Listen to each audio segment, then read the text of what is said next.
Hi friends, मैं हूं उपेंद्र कुमार पांडे। आप देख रहे हैं पंडित उपेंद्र एचडी क्लासेस में। गैस में जैसा कि आप लोग को यहाँ पे थ्योरी ऑफ मशीन के सेकंड वाले चैप्टर में कुछ टॉपिक आपको मैंने नेक्स्ट क्लासेस में बताने के लिए कोशिश किया था, बट उसे कुछ किसी न किसी प्रॉब्लम से मैं उस टॉपिक को नहीं बता पाया था। ठीक है, आज मैं वो टॉपिक के बारे में डिस्कशन करने वाला हूँ। वो टॉपिक का नाम क्या है आपको, तो यंत्र विन्यास में कड़ियों का बेस ज्ञात करने की विधि क्या होती है, और आपको चार क्षण चयन यंत्र विन्यास यानी जो चार क्षण चयन वाला बेग क्या होता है, उसकी आरेख यानी किस प्रकार से उसका बेग होता है, इन सभी चीज़ों के बारे में स्टेप बाय स्टेप जानेंगे। तो वीडियो से बढ़ने से पहले मैं आप लोग को एक चीज़ और आप लोग को बता दूं कि अगर मेरे चैनल पर नए हो, चैनल को सब्सक्राइब नहीं किया तो चैनल को सब्सक्राइब कर लीजिएगा। और अगर आप किसी भी सब्जेक्ट की तैयारी करना चाहते हैं, मैकेनिकल 5th सेमेस्टर वाले स्टूडेंट, तो यहाँ पे आप जाके डिस्क्रिप्शन में उसकी भी लिंक दे दी गई है। सभी चैप्टर की प्लेलिस्ट बन चुकी है, वहाँ से आप जाके वॉच कर सकते हैं। चलिए, हम जैसा कि आप लोग को फर्स्ट टॉपिक देख पा रहे हैं स्क्रीन के माध्यम से, यंत्र विन्यास में कड़ियों को बेग ज्ञात करने की विधि। यानी जो आपका यंत्र विन्यास होता है, उनमें जो कड़ियां लगाई जाती हैं, उन्हें किन बेग से यानी किन कौन सा प्रोसेस किन बेग पर अपनाया जाता है, इनके बारे में आप लोग को ये टॉपिक में यानी कहने का मतलब ये टॉपिक में पढ़ने को मिलेगा। चलिए, हम देखते हैं आप डिफिनीशन के माध्यम से। तो डिफिनीशन आपका क्या कहता है कि माना कि ए और बी क्या एक दृढ़ कड़ी है। यानी कहने का मतलब है जो एक यहाँ पे कड़ियाँ लगाई गई यानी यंत्र विन्यास बनाया गया है, उसमें दो कड़ी लगाई गई है। वो कौन कौन सी है, तो ए है और बी है। वो कौन सी कड़ी है, तो एक दृढ़ कड़ी है जिनकी गति एवं दिशाएं, जो इनकी गति और दिशाएं होती हैं, जो एक का किसी वक्र परिपथ पर चलता है। यानी कहने का मतलब है जो वक्र यानी गोलीय पर परिपथ पर चलता है। ठीक है, और बी क्या करता है आपका सरल रेखा में चलता है, यानी कहने का मतलब है आगे पीछे करता है। ठीक है, यहाँ पे दो कड़ी बनाई गई है ए और बी। वो कौन सी कड़ी होती है, तो दृढ़ कड़ी होती है। जबकि ए और बी की दिशा और गति किस प्रकार से होती है, ए क्या करता है आपका वक्र रेखा में गति करता है, बल्कि वी क्या करता है आपका सरल रेखा में यानी आगे पीछे मूव करता है। ठीक है, अब आगे देखेंगे जैसा कि आपको यहाँ पे फिगर के माध्यम से दिखाया गया है। ठीक है, अब आपको सदिश बेग आरेख ज्ञात करना है। ठीक है, चलिए हम देखते हैं यहाँ पे पहले आपका क्या कहता है, बी का वेग यानी ए के सापेक्ष बी का वेग। यहाँ पे हम देखेंगे जो आपका ए कह रहा है, ए का क्या कह रहा है आपका ए के सापेक्ष बी का वेग, तो क्या हो जाएगा v ए वी, यानी b क्या हो जाएगा v और ए वी, यानी b इज इक्वल क्या हो जाएगा a और b। यहां से यहां तक की बीच की दूरी कितने सेम है, यहाँ पे a और b के बीच के इक्वल है ना यहाँ पे, तो वही बताया गया। यानी इसकी और इसकी बीच की दूरी क्या होती है, इसके इससे तुलना कर ली गई, तो यहाँ पे आपको इतना हो गया। अब b के सापेक्ष ए का बेग, यानी जो b का सापेक्ष है किसका बेग लिया जाएगा, तो आपके v के, तो क्या हो जाएगा आपका b a, यानी ये वाली डायरेक्शन और ये वाली डायरेक्शन वही सेम बताई गई। ठीक है, इतना समझ में आया। अब a का बेग ज्ञात किया जाएगा, तो v a यानी क्या मतलब a का बेग ज्ञात किया जाएगा, तो q a यहीं से यहाँ तक की डिस्टेंस कितनी हो जाएगी q a। अब b के बेग का ज्ञात किया जाएगा, तो क्या हो जाएगा q b हो जाएगा। ठीक है, अब इतना समझ में आया। ये तो था आपका ये वाले फिगर के बारे में। ठीक है, अब वहीं पे आपको इससे तुलना करवाया जाएगा, यहीं पे क्या करवाया जाएगा, अब आपको इससे तुलना करवाया जाएगा।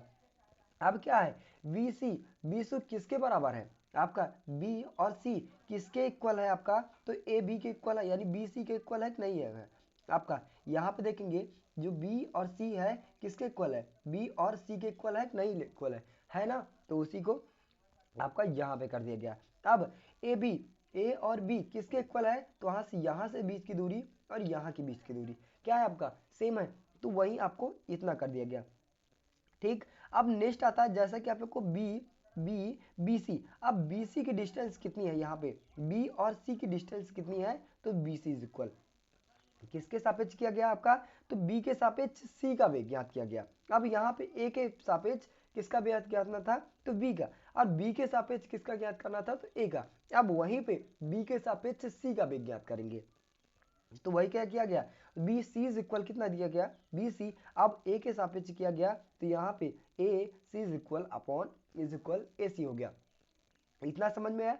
अब क्या करेंगे उसी को क्या करेंगे बी ए सी, यानी जो बी क्या है आपका बी ए सी, उसकी वैल्यू क्या करेंगे, आपको सेम डायरेक्शन में क्या करेंगे, आपको कुछ समथिंग में कुछ मान लेंगे और मानने के बाद यहाँ से यहाँ तक के बीच की दूरी में डिस्टेंस यानी तुलना कर लेंगे। ठीक है, इतना समझ में आया। अब क्या करना है आपको, अब क्या करना है, लेके जाके उसी फार्मूला में पुट कर देना है। फार्मूला में पुट करने के बाद आपको आपका फाइनल आंसर हो जाएगा। चलिए हम क्या करेंगे, अब बिंदु सी का वेग, अब बी सी इज इक्वल क्या है, बिंदु सी ए का वेग और प्लस बिंदु ए की गति, यानी जो सी के सापेक्ष ए का वेग है, यानी सी के ए के सापेक्ष गति और बिंदु ए की गति, दोनों को क्या करेंगे, हम ऐड कर लेंगे। ऐड करने के बाद हमको जो भी वैल्यू आ जाएगी उसी से क्या करेंगे, हम लेके जाके जोड़ देंगे। चलिए बी सी इज इक्वल क्या दिया गया आपका, तो बी ए बी, और इतना इज इक्वल कितना दिया गया आपका, A C upon B A plus B ए। अब लेके जाके बी ए की वैल्यू और बी बी ए की वैल्यू, दोनों वैल्यू यहाँ पे पुट करेंगे तो यहाँ पे बी ए की वैल्यू कितनी है, तो आपको क्यू ए है और यहाँ पे बी ए है। यहाँ पे देखेंगे सारी वैल्यू जहाँ से यहाँ से ली गई है वहीं पे लेकर जाके हम पुट किया गया है। ठीक है, अब आपको क्या हो जाएगा, आपका Q अपॉन बी ए एक तरफ कर लेंगे और ए सी अपॉन बी ए एक तरफ कर लेंगे। इतना समझ में आया। अब क्या किया जाएगा, आपको बी सी की वैल्यू ज्ञात करेंगे, तो बी ए अपॉन ए सी प्लस ए, यानी इतनी वैल्यू क्या करेंगे, हम एक बार अलग कर लेंगे। अब अलग करने के बाद आपका समथिंग में क्या आ जाएगा, आपका A C plus Q A is equal Q A plus A C, यानी सारी वैल्यू कितनी आ गई आपकी, तो इतनी आ गई। ठीक है, आई होप गाइस यहाँ पे आपको एक टॉपिक एकदम इजी ढंग से समझ में होगा। और वहीं पे आपका सदिश क्या है, क्यूसी क्या है, आपका सी का वेग ज्ञात करने का, सी किसको प्रदर्शित करना है, तो आपको वेग ज्ञात करने के प्रदर्शित करता है। ठीक है, आई होप गाइस यहाँ पे आपको जितने भी टॉपिक बताए, यानी कहने का मतलब कौन सा टॉपिक बताया गया, तो यंत्र विन्यास में कड़ियों को वेग ज्ञात करने की विधि एकदम ईजी ढंग से समझ में आया होगा। ठीक है, अब यहाँ पे क्या करना है, एक बार मैं फिर से समझाने की कोशिश करूँ, जो ये वाली वैल्यू है, जो आपको ये शॉर्टकट की वैल्यू है, किससे कंपेयर करना है, तो आपको ये वाली वैल्यू से। ठीक है, इसी से रिलेटेड आपको जो यहाँ पे यंत्र विन्यास से कड़ियों का वेग ज्ञात किया जाएगा, इन्हीं दोनों प्रोसेस से ज्ञात किया जाएगा। ठीक है, अब नेक्स्ट बात करें वहीं पे, तो यहाँ पे चार क्षण चयन वाली यंत्र विन्यास वेग आरेख। अब यहाँ पे क्या करना है आपको, यहाँ पे देखेंगे डिफिनीशन के माध्यम से, डिफिनीशन आपका क्या कहता है कि चार क्षण चयन वाली ए बी सी डी दिखाई गई है, यानी चार कड़ियाँ दिखाई गई है, और वहीं पे डी सी क्या आपका फिक्स है, जो आपको डी सी की वैल्यू क्या है आपकी फिक्स कर दी गई है, और ए डी स्थिर डी पर घूमती है, जो आपकी यहाँ पे ए और डी की वैल्यू दी गई है। ए डी की वैल्यू क्या है, यहाँ पे ए डी क्या है आपका स्थिर है, और डी की वैल्यू क्या है, डी पर क्या करती है आपका यहाँ पे रोटेट करती है। ठीक है, बिंदु सी, बिंदु बी बिंदु सी पर घूमती है, जो बी है आपकी किस पे घूमती है, तो सी पर दोलन करती है, नहीं करती है, यहाँ पे ये सी इसको इस प्रकार से रोटेट करेगी नहीं करेगी, करेगी। अब वहीं पे कड़ी डी सी डी और सी पर स्थित है। ठीक है, इतना बताया गया। अब इतना बताने के बाद आगे वाला प्रोसेस क्या है आपका, अब यहाँ पे सदिश डी ए खींचिए, जो क्या है आपका यहाँ से यहाँ तक की वैल्यू क्या करेंगे, हम पढ़ लेंगे। यहाँ पे पढ़ने के बाद डी ए खींचिए और डी ए लंबवत हो, यहाँ पे वही जो फिगर बताया गया उसी के रिलेटेड आपको यहाँ पे दिखने को मिलेगा। अब ए बी किसके इक्वल है, आपका बी ए के इक्वल है कि नहीं इक्वल है। अब यहाँ पे देखेंगे ए बी, ए की वैल्यू और बी की वैल्यू कहाँ है, ए बी की वैल्यू कितनी है, तो आपको B A is equal equal है कि नहीं इक्वल है, इक्वल है। और वहीं पे सी बी इज इक्वल क्या है आपका B C A C B is equal B B. ठीक है, इतना क्लियर हुआ। अब इतना क्लियर होने के बाद जो आपका यहाँ पे दिखाया गया है, अब आगे पढ़ेंगे, यदि कड़ी बी ए पर कोई बिंदु यन और बी ए के बाहर है तो उसका वेग निम्न प्रकार से ज्ञात किया जा सकता है। ठीक है, जो आपका यन है, यन की रेखा है, और बी ए के बाहर होता है तो उसकी जो वेग आरेख होता है निम्नलिखित प्रकार के होते हैं।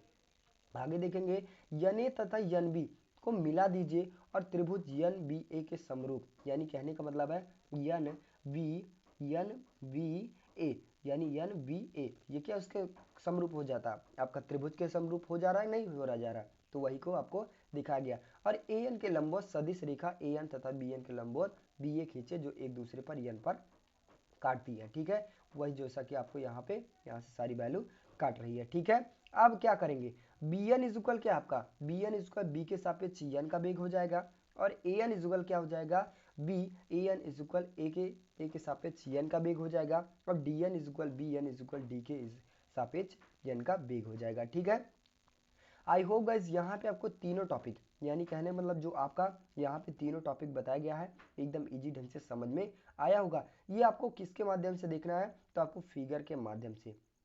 अब अगर आप फिगर सही रूप से समझ गए होंगे तो आपको न्यूमेरिकल करने में, डेरिवेशन करने में कोई भी प्रॉब्लम नहीं होने वाली है।